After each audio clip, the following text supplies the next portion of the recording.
ദൈവനാമം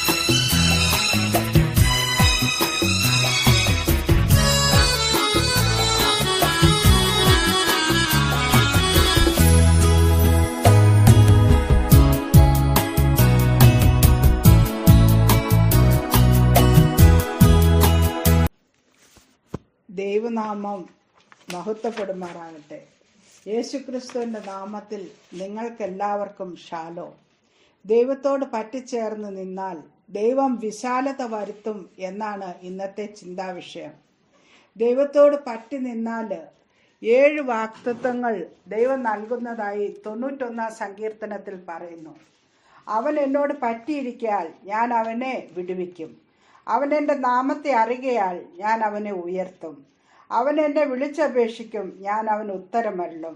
കഷ്ടകാലത്ത് ഞാൻ അവനോട് കൂടെയിരിക്കും. ഞാൻ അവനെ വിടുവിച്ച് മഹത്വപ്പെടുത്തും.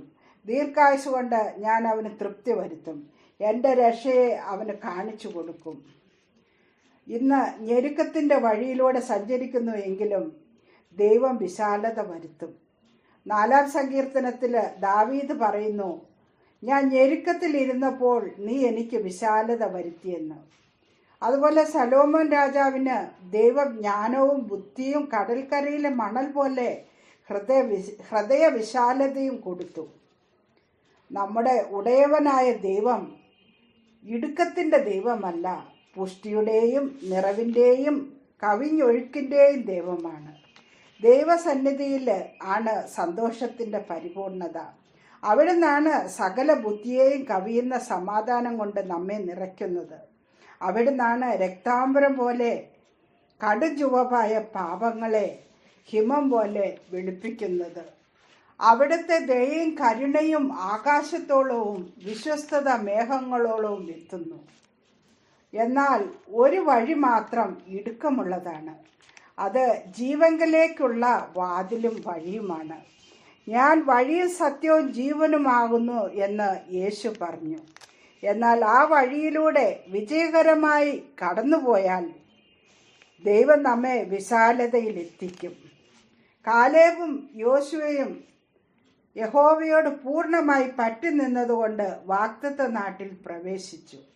മിസ്രൈമിൽ നിന്ന് പോയവരിൽ 20 വയസ്സ് മുതൽ മേലോട്ടുള്ള ഒരുത്തനും അബ്രാഹാമിനോടും ഇസാക്കിനോടും യാക്കോബിനോടും സത്യം ചെയ്ത ദേശത്ത് കടന്നില്ല.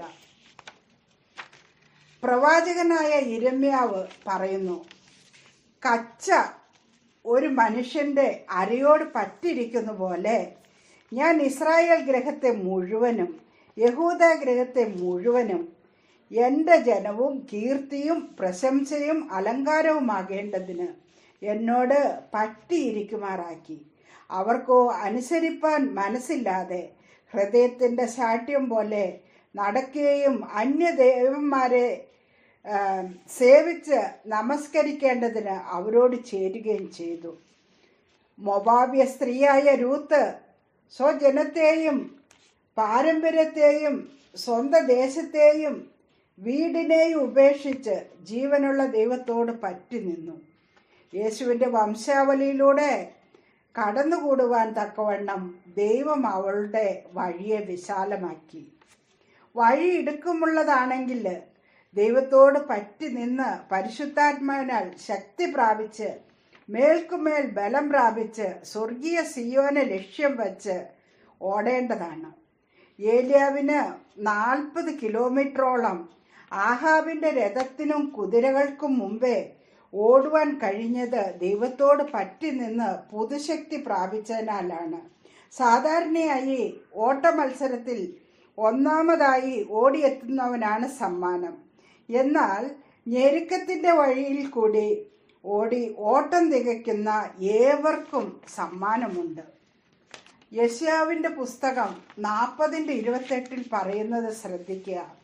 എൻ്റെ വഴി യഹോവയ്ക്ക് മറഞ്ഞിരിക്കുന്നു, എൻ്റെ ന്യായം എൻ്റെ ദൈവം കാണാതെ കടന്നുപോയിരിക്കുന്നു എന്ന് യാക്കോബേ നീ പറയുകയും ഇസ്രായേലേ നീ സംസാരിക്കുകയും ചെയ്യുന്നത് എന്ത്?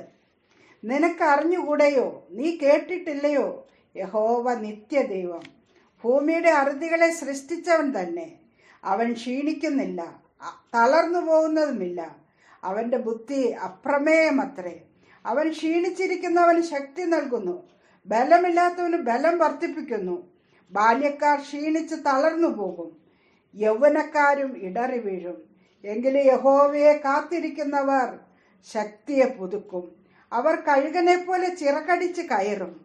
അവർ തളർന്നു പോകാതെ ഓടുകയും ക്ഷീണിച്ചു പോകാതെ നടക്കുകയും ചെയ്യും. അതിനാൽ തളർന്നു പോകാതെ പുതുശക്തി ധരിച്ച് ഓടണം. നാം കുതിരകളോടുകൂടെ മത്സരിച്ച് ഓടണമെന്നാണ് വചനം പറയുന്നത്. കാലാളുകളോടുകൂടെ ഓടിയിട്ട് നീ ക്ഷീണിച്ചു പോയാൽ കുതിരകളോടുകൂടെ എങ്ങനെ മത്സരിച്ചോടും? നമുക്ക് സമ്മാനം കിട്ടുവാനായി ഓടാം. ദൈവം നമുക്ക് വിശാലത നൽകുന്നത് പോലെ സ്നേഹത്തിലും ഇടുങ്ങിയിരിക്കുന്നവർ ആകാതെ സ്നേഹത്തിൻ്റെ വീതിയും നീളവും ഉയരവും ആഴിയും ഗ്രഹിച്ച് അവയിൽ വിശാലത ഹൃദയമുള്ളവർ ആകാം. യോനാഥാന്റെ മനസ്സ് ദാവീദിന്റെ മനസ്സിനോട് പറ്റിച്ചേർന്നു.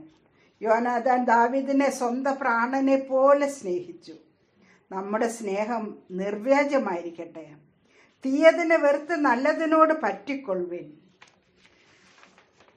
വേശ്യയോട് പറ്റിച്ചേരുന്നവൻ അവളുമായി ഏക ശരീരമാകുന്നു, ഇരുവരും ഒരു ദേഹമായി തീരും. ഉൽപ്പത്തിയില്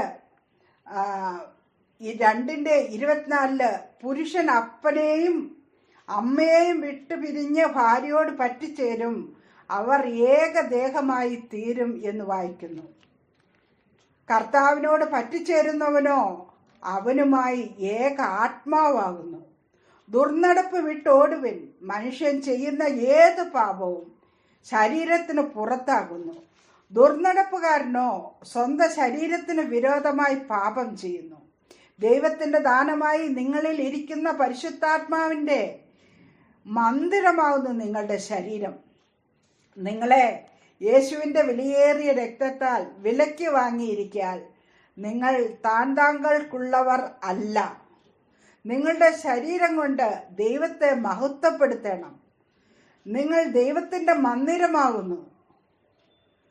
നമ്മൾ ദൈവത്തിന്റെ ഗൃഹനിർമ്മാണത്തിൽ ഓരോ ജീവനുള്ള കല്ലുകളാണ്. മോശയെ ദൈവം സമാഗമന കൂടാരത്തിന്റെ പണി ചെയ്യാൻ ഏൽപ്പിച്ചു. ദിവ്യ ആത്മാവിനാല് ജ്ഞാനവും ബുദ്ധിയും അറിവും സകലവിധ സാമർഥ്യവും കൊടുത്ത് ബെസയേലിനെ പേർ ചൊല്ലി വിളിച്ചു. ഒഹോലിയാബിനെയും അവനോട് കൂടെ ആക്കുകയും സകല ജ്ഞാനികളുടെ ഹൃദയത്തിലും ജ്ഞാനം നൽകുകയും ചെയ്തിട്ട് ദൈവം മോശയോട് കൽപ്പിച്ചതുപോലെ ഒക്കെയും അവർ പണി പൂർത്തിയാക്കി. ദാവീദ് ദൈവത്തിന് വസിക്കാൻ ആലയമുണ്ടാക്കുവാൻ ആഗ്രഹിച്ചു. പക്ഷേ ദൈവം ശലോമോൻ മുഖാന്തരം ആലയം പണി കഴിക്കാനും രാജ്യം ഭരിക്കാനും ദൈവത്തോട് ചോദിച്ച പോലെ ജ്ഞാനവും വിവേകവും ബുദ്ധിയും മാത്രമല്ല സമ്പത്തും മഹത്വവും കൊടുത്തു. ജ്ഞാനം കുറവാകുന്നു എങ്കിൽ എല്ലാവർക്കും ഔദാര്യമായി കൊടുക്കുന്നവനായ ദൈവത്തോട് യാചിച്ചാൽ ലഭിക്കും. ആകയാൽ സൂക്ഷ്മത്തോടെ അജ്ഞാനികളായിട്ടല്ല ജ്ഞാനികളായിട്ടത്രേ നടപ്പാൻ നോക്കുവിൻ. ഇത് ദുഷ്കാലമാകിയാൽ സമയം തക്കത്തിൽ ഉപയോഗിച്ചുകൊള്ളുവിൻ. ഇത് പ്രതിസന്ധികളുടെ ഘട്ടം, ദുഷ്ടതയും അധർമ്മവും പെരുകുന്ന കാലഘട്ടം, എല്ലാവരുടെയും സ്നേഹം തണുത്തു പോകുന്ന കാലഘട്ടം, യുദ്ധങ്ങളുടെയും മഹാമാരികളുടെയും പ്രകൃതി ദുരന്തങ്ങളുടെയും സകലവിധ വിപത്തുകളുടെയും കാലഘട്ടം. ഇവയെല്ലാം നമ്മുടെ ആത്മമണവാളുടെ വരവ് സമീപമായി എന്ന് വിളിച്ചോതുന്നു. വഴി ഞെരുക്കമുള്ളതാണ്. ദൈവത്തോട് പറ്റിച്ചേർന്നിരിക്കാം.